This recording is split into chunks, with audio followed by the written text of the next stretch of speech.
America की Donald Trump सरकार की H-1B वीजा पॉलिसी से दुनिया भर में हड़कंप समझ गया है। ऐसे तमाम युवा जो अमेरिका जाकर के वहां की कंपनियों में नौकरी करने का ख्वाब बुन रहे थे, उनको जोरदार झटका लगा है।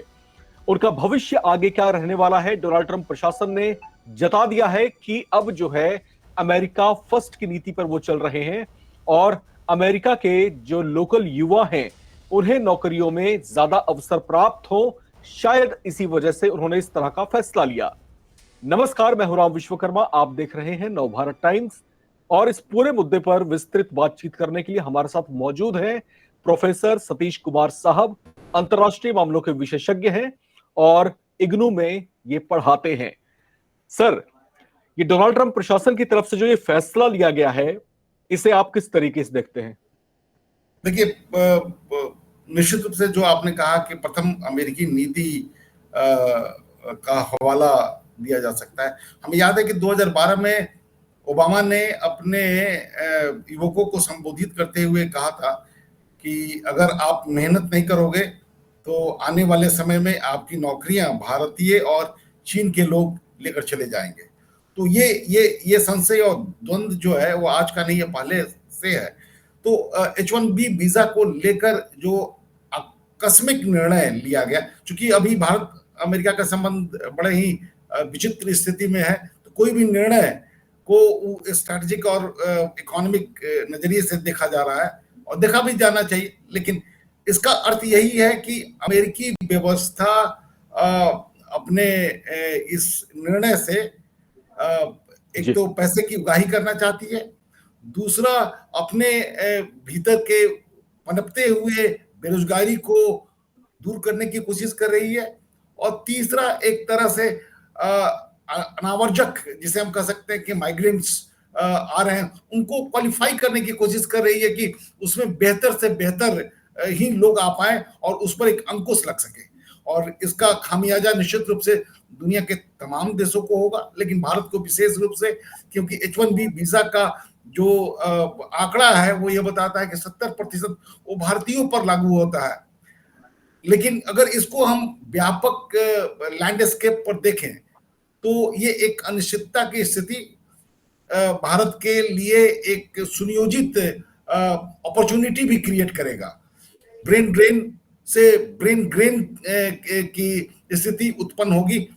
जी, यहाँ पर आपने एक बात कही है कि जो आत्मनिर्भरता है वो बढ़ेगी, लेकिन अभी मौजूदा जो हालिया दौर है इसमें जो सिचुएशंस यहाँ पर बनती हुई दिखाई दे रही हैं, एक तरीके से जो है हड़कंप सा मचा हुआ दिखाई दे रहा है। ऐसे तमाम युवा जो अमेरिका जाकर के वहां पर नौकरी करने की ख्वाहिश पाले बैठे थे, उनको तो जोरदार झटका लगा ही है। साथ ही साथ यहाँ पर जो है एक स्पष्टीकरण अमेरिका की तरफ से ये आया है कि हम ये जो पॉलिसी लेकर के आ रहे हैं वो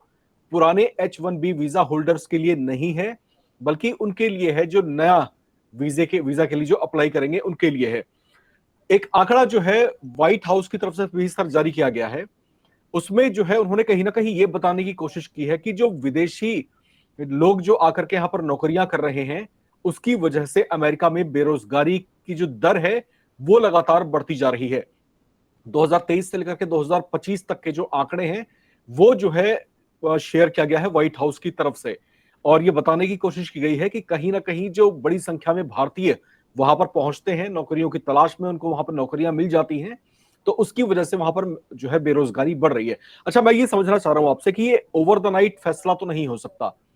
और ये इसकी टाइमिंग पर थोड़ा सा अगर हम गौर करें तो ये जो पूरी डिस्प्यूट्स चल रही हैं अभी टैरिफ को लेकर के, फिर उसके बाद जो तमाम चीजें भारत पर जिस तरीके से शिकंजा कसा जा रहा है, क्या आप इसको उसी क्रम में देखते हैं या फिर ये अमेरिका के जो है पहले से किसी प्लानिंग का हिस्सा है? देखिए, ये सोच तो अमेरिका की पहले से थी। 2012 में ओबामा ने कहा था, उसके बाद से निरंतर अमेरिका में बेरोजगारी बढ़ी है और निष्क्रियता भी बढ़ी है। बेरोजगारी तो छोड़िए, निष्क्रियता बढ़ी है आम युवा पीढ़ी में, क्योंकि वहां पर वैसे भी युवा पीढ़ी की तादाद बहुत ज्यादा नहीं है। तो जो लोग हैं उनकी कर्मठता पर प्रश्न चिन्ह उठाया जा रहा था और बहुत मांगे थे। और H-1B वीजा का अर्थ यही था कि भाई हम दुनिया से तमाम बेहतरीन ब्रेन को लाकर अमेरिका एक प्रयोगशाला बना, और हम सभी जानते हैं कि अमेरिका महाशक्ति बना, महाशक्ति के कई आयाम होते हैं, उसमें एक नॉलेज सिस्टम जो अमेरिका ने डेवलप किया 50-60s में सेकेंड वर्ल्ड वॉर के बाद, वो एक अद्भुत था कि दुनिया के तमाम देशों के बुद्धिजीवी जो जिसे हम कहते हैं कि प्रख्यात हमारे युवा पीढ़ी पाकिस्तान से, लैटिन अमेरिका से, अफ्रीका से वहां पर आकर बसे और अमेरिका को समृद्ध बनाने में उन्होंने बड़ी भूमिका निभाई। यह भी हम जानते हैं कि 3 पीढ़ियों से, अगर हम अब बात करें हमारी पीढ़ी या हमारे पहले की पीढ़ी और हमारे बाद की पीढ़ी, लगातार अगर किसी के दिमाग में विदेश जाने की बात हो तो अमेरिका चले जाएंगे, अमेरिका पढ़ेंगे, अमेरिकी विश्वविद्यालय में पढ़ेंगे। ये तकरीबन 70-80 सालों से चला आ रहा है। अब ये हो सकता है कि ये फुल स्टॉप हो और यहां से विकेंद्रीकरण की प्रक्रिया शुरू हो। लोग कनाडा जाना चाहेंगे, लोग ऑस्ट्रेलिया जाना चाहेंगे, लोग न्यूजीलैंड जाना चाहेंगे, लोग यूरोप के अन्य देशों में जाना चाहेंगे, यहां तक कि एशिया के अन्य देशों में। और उससे ज्यादा भारत अपनी नई शिक्षा नीति के तहत अगर विश्वविद्यालय की गुणवत्ता में परिवर्तन करता है तो दुनिया के तमाम देश के लोग भी यहाँ आएंगे और हमारी युवा पीढ़ी यहीं पर रच बस जाएगी और अपने देश को समृद्ध बनाने का एक भरपूर प्रयास होगा। ये हमें लगता है कि एक क्रांतिकारी परिवर्तन है, एक चाबुक अमेरिका के द्वारा चलाई गई है, लेकिन ये हमारे लिए एक अवसर के रूप में होगा अगर इसे हम समग्र रूप में बड़ी मजबूती के साथ, न केवल सरकार बल्कि आम जनता भी, आम समाज भी इसे पकड़कर इसे एक चुनौती मानता है। तो लेकिन सर, आपको यहाँ पर तो आप थोड़ी सी पॉजिटिविटी की बात कर रहे हैं, इसका जो सकारात्मक रुख क्या हो सकता है आप उसके बारे में बता रहे हैं। मैं थोड़ा सा आपसे ये समझने की कोशिश करना चाहता हूं कि भारत में पहले ही बेरोजगारी की दर बहुत ज्यादा है और जो गुड ब्रेन्स हैं, यानी कि जो, अगर मैं स्टेम की बात करता हूं, STEM की, यानी साइंस, टेक्नोलॉजी, इंजीनियरिंग और मैथमेटिक्स, ये वो 4 कोर सेक्टर्स हैं जिसमें पढ़ने वाले युवा जो हैं बड़ी संख्या में विदेशों की तरफ पलायन करते हैं। वहां पर डॉलर्स की जो सैलरी मिलती है डॉलर्स में मिलती है उनको, और अच्छी अर्निंग्स वहां पर वो करते हैं। अगर ऐसी पॉलिसीज लाने के बाद अगर वो युवा जो है वापस भारत की तरफ रुख करते हैं तो आपको लगता नहीं कि भारत सरकार के ऊपर ही जो है एक दबाव बढ़ेगा, यहाँ पर कंपटीशन ज्यादा बढ़ेंगे, यहाँ पर रोजगार के अवसर पहले ही बहुत सीमित हैं, तो आपको लगता नहीं कि यहाँ पर जो है समस्याएं और विकराल हो सकती हैं? नहीं, शॉर्ट टर्म में तो निश्चित रूप से दिखाई देगा और उसका प्रभाव भी दिखाई देगा, क्योंकि जितने भी इनोवेटिव माइंड स्टार्टअप्स हैं और उनके युवा पीढ़ी इस ऑब्जेक्टिव के साथ, इस एम्स के साथ पढ़ाई करते हैं कि हमें ये मौका मिलेगा और एक बेहतर जीवन जीने की अवसर भी मिलेगा अमेरिका जाने पर, वो चीजें बंद हो जाएंगी तो उनका सेटलमेंट विद इन इंडिया कैसे और कितना जल्दी हो पाएगा, ये एक महत्वपूर्ण प्रश्न है। क्योंकि तकरीबन लाखों की तादाद में लोग अमेरिका युवा पीढ़ी जाते हैं और जैसा मैंने कहा कि H1B वीजा का 70% हिस्सा अगर पूरी दुनिया का आंकड़ा लिया जाए तो भारत का है। तो असर तो पड़ेगा हमारे शैक्षणिक व्यवस्था पर भी पड़ेगा। और जो कंपनियां हैं, जो टेक्नोलॉजी की कंपनियां हैं, इन्फोसिस हो गया, तो उनका लेआउट भी कम होगा, क्योंकि प्लेसमेंट नहीं होगा तो भारत के भीतर उतने महंगे स्तर पर प्लेसमेंट किस कंपनी में होगा, ये भी एक बड़ी चुनौती है। लेकिन जैसा मैंने कहा कि चुनौती तो हर क्राइसिस में उत्पन्न होता है, उसका समाधान भी हमें खोजना होगा। समय लगेगा लेकिन स्थिति बदलेगी और अमेरिका का पतन भी यहीं से शुरू होगा, एक नॉलेज पावर के रूप में। मिलिट्री और इकोनॉमिक पावर के रूप में तो हम देखते ही आ रहे हैं कि चाइना और बाकी तमाम देश उसके लिए एक मुसीबत बनेंगे, लेकिन नॉलेज पावर का भी डिक्लाइन अमेरिका का यहां से शुरू होगा। जी, जो व्हाइट हाउस की तरफ से व्हाइट शीट यहाँ पर जो है, जो फैक्ट शीट जारी की गई है, उसमें 2 बातें खास तौर से बताई गई हैं। पहली बात यह है कि ये तर्क दिया गया है अमेरिकी प्रशासन की ओर से कि जो अमेरिकी कंपनियां हैं वो विदेशियों को हायर इसलिए करती हैं क्योंकि वो कम सैलरी में इनके यहाँ पर जो है जॉब करने के लिए राजी हो जाते हैं। दूसरी महत्वपूर्ण बात यहाँ पर यह बताई गई है और कि साल 2000 से लेकर के 2019 तक का आंकड़ा दिया गया है, उसमें यह बताया गया है कि जो 4 कोर सेक्टर्स हैं, टेक्नोलॉजी, इंजीनियरिंग, मैथमेटिक्स और साइंस, इन 4 कोर सेक्टर्स में अमेरिका में इस 19 साल के भीतर जो है 45% के आसपास रोजगार के अवसर बढ़े हैं।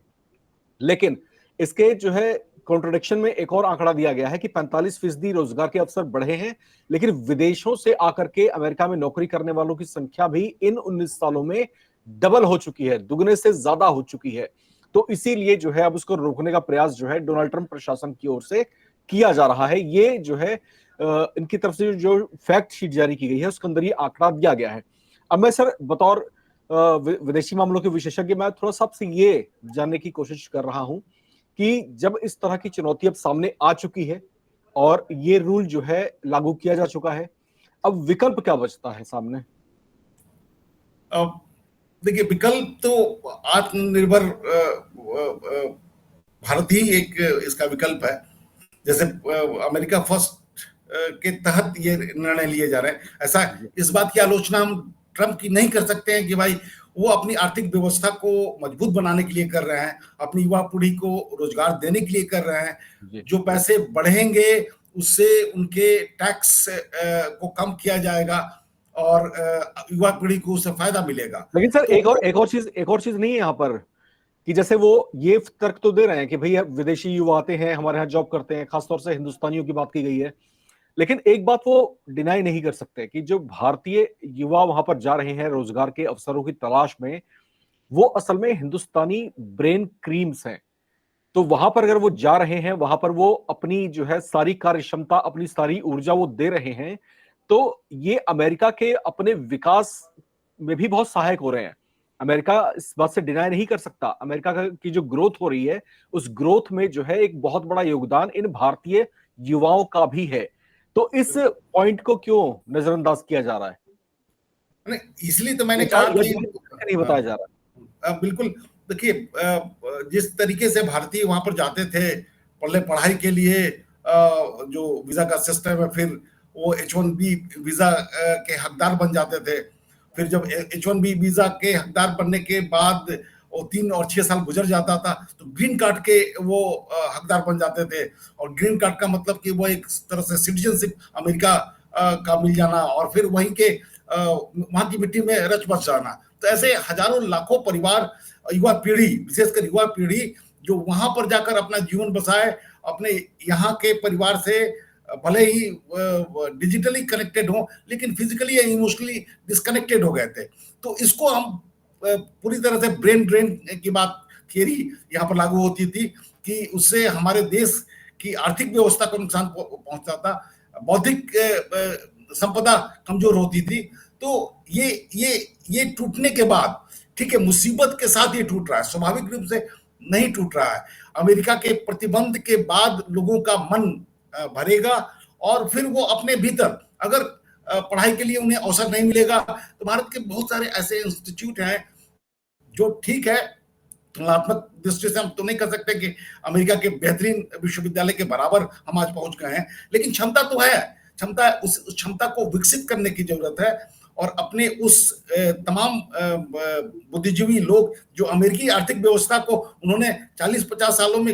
मजबूत बनाया, क्या वो अपने देश को मजबूत नहीं बना सकते हैं? उनमें उतनी क्षमता है और भारत ने पहले भी करके दिखाया है और ये अवसर एक चुनौती के रूप में सामने आया है। तो हमें लगता है कि आने वाला जो 20, 25, 30 साल होगा बड़ा महत्वपूर्ण होगा। जो 1947 की बात हम कर रहे हैं कि भारत एक महत्वपूर्ण शक्ति के रूप में उभर कर आएगा, ये चुनौतियां हमें लगता है कि हमें भगवान की मंशा भी है, भगवान की मंशा भी है कि आपको चुनौती दी जाएगी, आपको समस्या दी जाएगी, आपके सामने रोड़े खड़े किए जाएंगे, आपको उन बाधाओं को फांग कर आप उस मुकाम तक पहुंचना है। तो हमको लगता है कि यही एक दृष्टि है ईश्वर की कि अमेरिका के द्वारा H1B वीजा पर जिस तरह की फी बढ़ाई गई, आर्थिक प्रतिबंध भारतीयों पर पड़ेगा, मिडिल क्लास फैमिली पर पड़ेगा, लोअर मिडिल क्लास, अब इधर तो लोअर मिडिल क्लास के लोग भी जाने लगे थे अमेरिका, और जो बच्चे बहुत ही प्रबुद्ध हुआ करते थे, बहुत अच्छा करते थे मैट्रिक और इंटरमीडिएट में, उनका भी पलायन शुरू हो गया था। तो हमें लगता है कि अगर वो रुक जाते हैं और देश को समृद्ध करने में लग जाते हैं तो देश का कायाकल्प हो सकता है। जी बिल्कुल सर। एक और चीज यहाँ पर बहुत चर्चाओं में रही है, पिछले कुछ दिनों से लगातार हम चर्चाएं सुन भी रहे हैं, देख भी रहे हैं, और खासतौर से इस अपडेशन को लेकर के कि अमेरिका वो देश रहा है जहां पर इसके जो पूर्व राष्ट्रपति रहे हैं वो बड़े गुमान से और बहुत ही कॉलर को ऊंचा करके ये बातें कहा करते थे कि we are the mini world, यानी हम अपने आप में एक छोटा सा विश्व है। ऐसा कहने के पीछे जो उनकी धारणा थी है कि दुनिया भर के जो तमाम लोग हैं, जो अच्छा और जो बेहतर ब्रेन जो है वो दुनिया भर से छट करके हमारे पास आता है, और यही जो है अमेरिका की प्रगति, उसकी ग्रोथ में जो है काफी हद तक जो है सहायता प्रदान करता है। अमेरिका की जो परिभाषाएं रही हैं, वो परिभाषा कहीं ना कहीं इस तरीके से भी गढ़ी जाती रही हैं अतीत में कि हम जो है एक छोटा विश्व इस तरीके से भी है कि दुनिया भर में जो गुड ब्रेन है वो हमारे पास आता है और हमारी ग्रोथ को इस तरीके से इनहेंस करने में वो काफी हद तक सहायता प्रदान करता है। तो ये अब जो बदलाव हुआ दौर अब हम डोनाल्ड ट्रंप प्रशासन में देख रहे हैं, क्या ये पॉलिटिक्स का कंजर्वेटिज्म नहीं है? ये थोड़ा सा कंजर्वेटिव पॉलिटिक्स नहीं है अपने आप में? और अगर डोनाल्ड ट्रंप की नीतियां अगर यही रहती हैं कि अमेरिका फर्स्ट पर वो चलता है, तो वो महानता कहाँ गई फिर अमेरिका की, जिसके बिना पर वो कहा करता था कि हम विश्व की महान शक्ति हैं, हम विश्व के महान देश हैं। तो महानता तब आती है जब आप सबको साथ लेकर के आगे बढ़ते हैं। तो अमेरिका फर्स्ट की नीति अगर आप कंजर्वेटिव हो रहे हैं तो वो महानता तो आप लूज कर जाएंगे। मैं आपसे ये जानना चाहता हूं कि ये जो फैसले डोनाल्ड ट्रंप प्रशासन ले रहे की तरफ से लिए जा रहे हैं, कहीं ये उनको आगे चल के कोई बड़ा डेंट तो नहीं देने वाला? अगर वो बड़ा डेंट देगा तो किस तरह का हो सकता है? बिल्कुल, आपकी सोच और चिंता दोनों वाजिब है। आपके झोले में पैसे कम हो गए हैं, इसलिए आप अपने झोले को बचाने के चक्कर में है कि भाई इसमें से पैसा खर्च ना हो और हम बाहरी दुनिया के लोगों में लुटा ना दें। एक जमाना था जब आप पैन अमेरिकाना हम लोग पढ़ते थे, अंकल सैम, कई ऐसे नोमेनक्लेचर हैं जो ये दिखाता था कि दुनिया को समझना है तो अमेरिका को समझना होगा, विदेश पूरे विश्व की व्यवस्था को समझना हो तो 75% 80% अगर अमेरिका को समझ लेते हैं तो आप विश्व व्यवस्था को समझ लेते हैं। इतनी पकड़ अमेरिका की थी। तो कहने का अर्थ कि वो पकड़ अब धीरे धीरे टूटती चली जा रही है। अमेरिका अपने आप में सिकुड़ते चला जा रहा है, क्योंकि जब आप अपने बचत की बात करते हैं कि हम कॉन्फिडेंट नहीं है, हमें अविश्वास है कि भाई हम दुनिया में मजबूत रह पाएंगे कि नहीं रह पाएंगे, आर्थिक रूप से समृद्ध रह पाएंगे कि नहीं रह पाएंगे, बाहरी दुनिया हमारी जॉब तो छीन नहीं रही है। जब ये चिंता उसे सताने लगे, जब आपके पास बेस्ट यूनिवर्सिटीज है, बेस्ट प्रोफेसर हैं, सारे इंस्टीट्यूशन है, आप ज्ञान के समग्र सागर हैं, जब आपको ये सताने लगे, इसका मतलब है कि कहीं ना कहीं आपकी सोच में, आपके तरीके में वो परिवर्तन आ गया है, या वो उसमें जंग लग गया है जो आपको दिखाई दे रहा है, और दुनिया इसे बात को बड़ी बखूबी से समझ रही है। और हम सभी जानते हैं कि देखिए, अगर अमेरिका से विस्तांतरित हुआ ज्ञान का सागर, वो तो भारत के पास ही आएगा। लैंग्वेज के हिसाब से भी English second largest English speaking Bharat की युवा पीढ़ी है। दूसरा, हमारे पास ज्ञान पहले से भी था, हम पहले भी ज्ञान के सागर थे। मुगलों के काल में या ब्रिटिश के काल में किताबें जलाई गई, हमारे आधार को कमजोर किया गया, लेकिन वो क्षमता तो हमें पहले भी थी, आज भी है। उसे हमें समेटने की जरूरत है, और इन चुनौतियों को जो आज प्रधानमंत्री का संबोधन होगा, उसको बखूबी एक सरकार सब काम नहीं कर सकती है, सारे मंत्री काम नहीं कर सकते। इसे हर इंडिविजुअल को एक चुनौती के रूप में लेना होगा, और तभी बातें उस मुकाम तक पहुंच पाएंगी। हमें लगता है कि ये मुसीबत एक अवसर के रूप में भारत के सामने झोले में गिरा है, जो हमें मजबूत बनाएगा। बिल्कुल, ये अवसर के तरीके से इस चीज को देखा जाना चाहिए। हो सकता है कि थोड़ी सी हर्डल्स हो, थोड़ी सी प्रॉब्लम्स हो, लेकिन ये जो है क्षणिक होती है चीजें, और कुछ समय बाद वो सुधर जाती हैं, ऐसा आपका कहना है। लेकिन यहाँ पर डोनाल्ड ट्रंप प्रशासन की अगर मैं बात करता हूं, डोनाल्ड ट्रंप की बात करता हूं, तो डोनाल्ड ट्रंप को अमेरिका का राष्ट्रपति बने हुए अभी बहुत लंबा वक्त नहीं गुजरा है, अभी 1 साल का वक्त भी पूरा नहीं हुआ इनको अमेरिका का राष्ट्रपति बने हुए। लेकिन अमेरिका की जो स्थिति हुआ करती थी विश्व में, वो कहीं ना कहीं इन महीनों में वो विश्वास कहीं ना कहीं टूटता हुआ, डगमगाता हुआ हम सभी ने देखा और महसूस भी किया है। एक तरीके से जब हम नाटो की बात करते हैं, तो नाटो में अमेरिका अपने आप में एक बॉस हुआ करता था, एक ऐसा अघोषित बॉस जो कुछ कह दे तो नाटो के बाकी सदस्य देश जो है उसमें अपनी हामी भर दिया करते थे, रजामंदी उनकी होती थी उसमें। लेकिन अभी हालिया महीनों में अगर हम देखते हैं तो बहुत सारे ऐसे अंतर्राष्ट्रीय मसले हैं, बहुत सारे ऐसे अंतर्राष्ट्रीय पहलू हैं जिसमें हमने जर्मनी को अलग जाते हुए देखा, कुछ मुद्दों पर यूनाइटेड किंगडम को अमेरिका से अलग जाते हुए देखा। तो ये बिखराव की स्थिति कहीं ना कहीं यूरोप में भी हमको दिखाई दे रही है। तो ये कहीं ना कहीं दिखा रहा है कि डोनाल्ड ट्रंप प्रशासन पे आंखें मूंद करके जो बातें करने की जो बातें हैं, वो कहीं ना कहीं आंखें बंद करके यूरोपियन देश भी जो है विश्वास नहीं कर पा रहे। ये कहीं ना कहीं डोनाल्ड ट्रंप की जो कच्ची नीतियां हैं, इन कच्ची नीतियों का ही दुष्परिणाम कह लीजिए या फिर डीमेरिट कह लीजिए इस चीज को, उसके रूप में सामने आ रहा है। दूसरी महत्वपूर्ण बात यह कि जिस तरीके से धड़ाधड़ी फैसले लिए जा रहे हैं, इसके दूरगामी परिणाम क्या हो सकते हैं, शायद इस बात पर भी ज्यादा गहराई से चिंतन मंथन की आवश्यकता है। आप सिर्फ एक बात पर नहीं चल सकते कि we are thinking about the America first की पॉलिसी ठीक है, सभी देशों को अपने बारे में सोचना चाहिए, अपने बारे में पहले सोचना चाहिए। अमेरिका ऐसा कर रहा है, इसमें कोई गलत बात नहीं है, लेकिन ऐसा करते हुए उसको इस बात का भी एहसास होना चाहिए कि ये वही अमेरिका है जो अपनी परिभाषा को इस तरीके से गढ़ता रहा है कि हम दुनिया की जो है महान संस्कृति हैं, हम दुनिया की महान शक्ति हैं और हम अपने आप में एक छोटा सा विश्व हैं। अगर आप अपने आप को छोटा विश्व कहते हैं तो ये विशालता आपके सोच में, आपके फैसलों में भी परिलक्षित होनी चाहिए, जो इस समय अमेरिकी डोनाल्ड ट्रंप प्रशासन में कहीं भी दिखाई नहीं देती है। शायद इसी वजह से दुनिया का विश्वास अमेरिका से डगमगाता हुआ दिखाई दे रहा है। खास तौर से हम बात अब उन युवाओं की कर रहे हैं जो नौकरियों की तलाश में अमेरिका पहुंचते हैं। इस नई वीजा पॉलिसी की वजह से इन उभरते हुए सितारों को शायद अमेरिका में वो जगह नहीं मिलेगी, लेकिन एक और बात समझना चाहिए कि अमेरिका में H1B वीजा होल्डर्स जो पुराने लोग हैं, वो भारत की क्रीम ब्रेन हैं, वो भारत के जो है वो धुरंधर हैं जो अमेरिका की ग्रोथ में अपना टैलेंट झोंक रहे हैं। एक समय के बाद अमेरिका शायद इस बात की कमी को महसूस करेगा कि ये फैसला लेकर के उसने कितनी बड़ी गलती की है, लेकिन तब तक शायद ऐसा हो जाए कि हिंदुस्तान कोई वैकल्पिक व्यवस्था कर ले, या ये युवा जो अमेरिका की तरफ रुख करते हैं उनके पास कोई दूसरे बेहतर विकल्प आ जाएं, क्योंकि दुनिया मौकों की तलाश में रहती है। दुनिया के बाकी देश भी इसी तरह के मौके की तलाश में जरूर होंगे। बहरहाल, हमारे साथ इस बातचीत में जुड़े हुए थे अंतर्राष्ट्रीय मामलों के विशेषज्ञ सतीश कुमार साहब, इग्नू से आते हैं सर, और आपने अपना बहुमूल्य समय हमें दिया और इस मुद्दे की बारीकियों में जिस तरीके से आप मुझे और मेरे दर्शकों को ले गए, इसके लिए आपका बहुत बहुत शुक्रिया।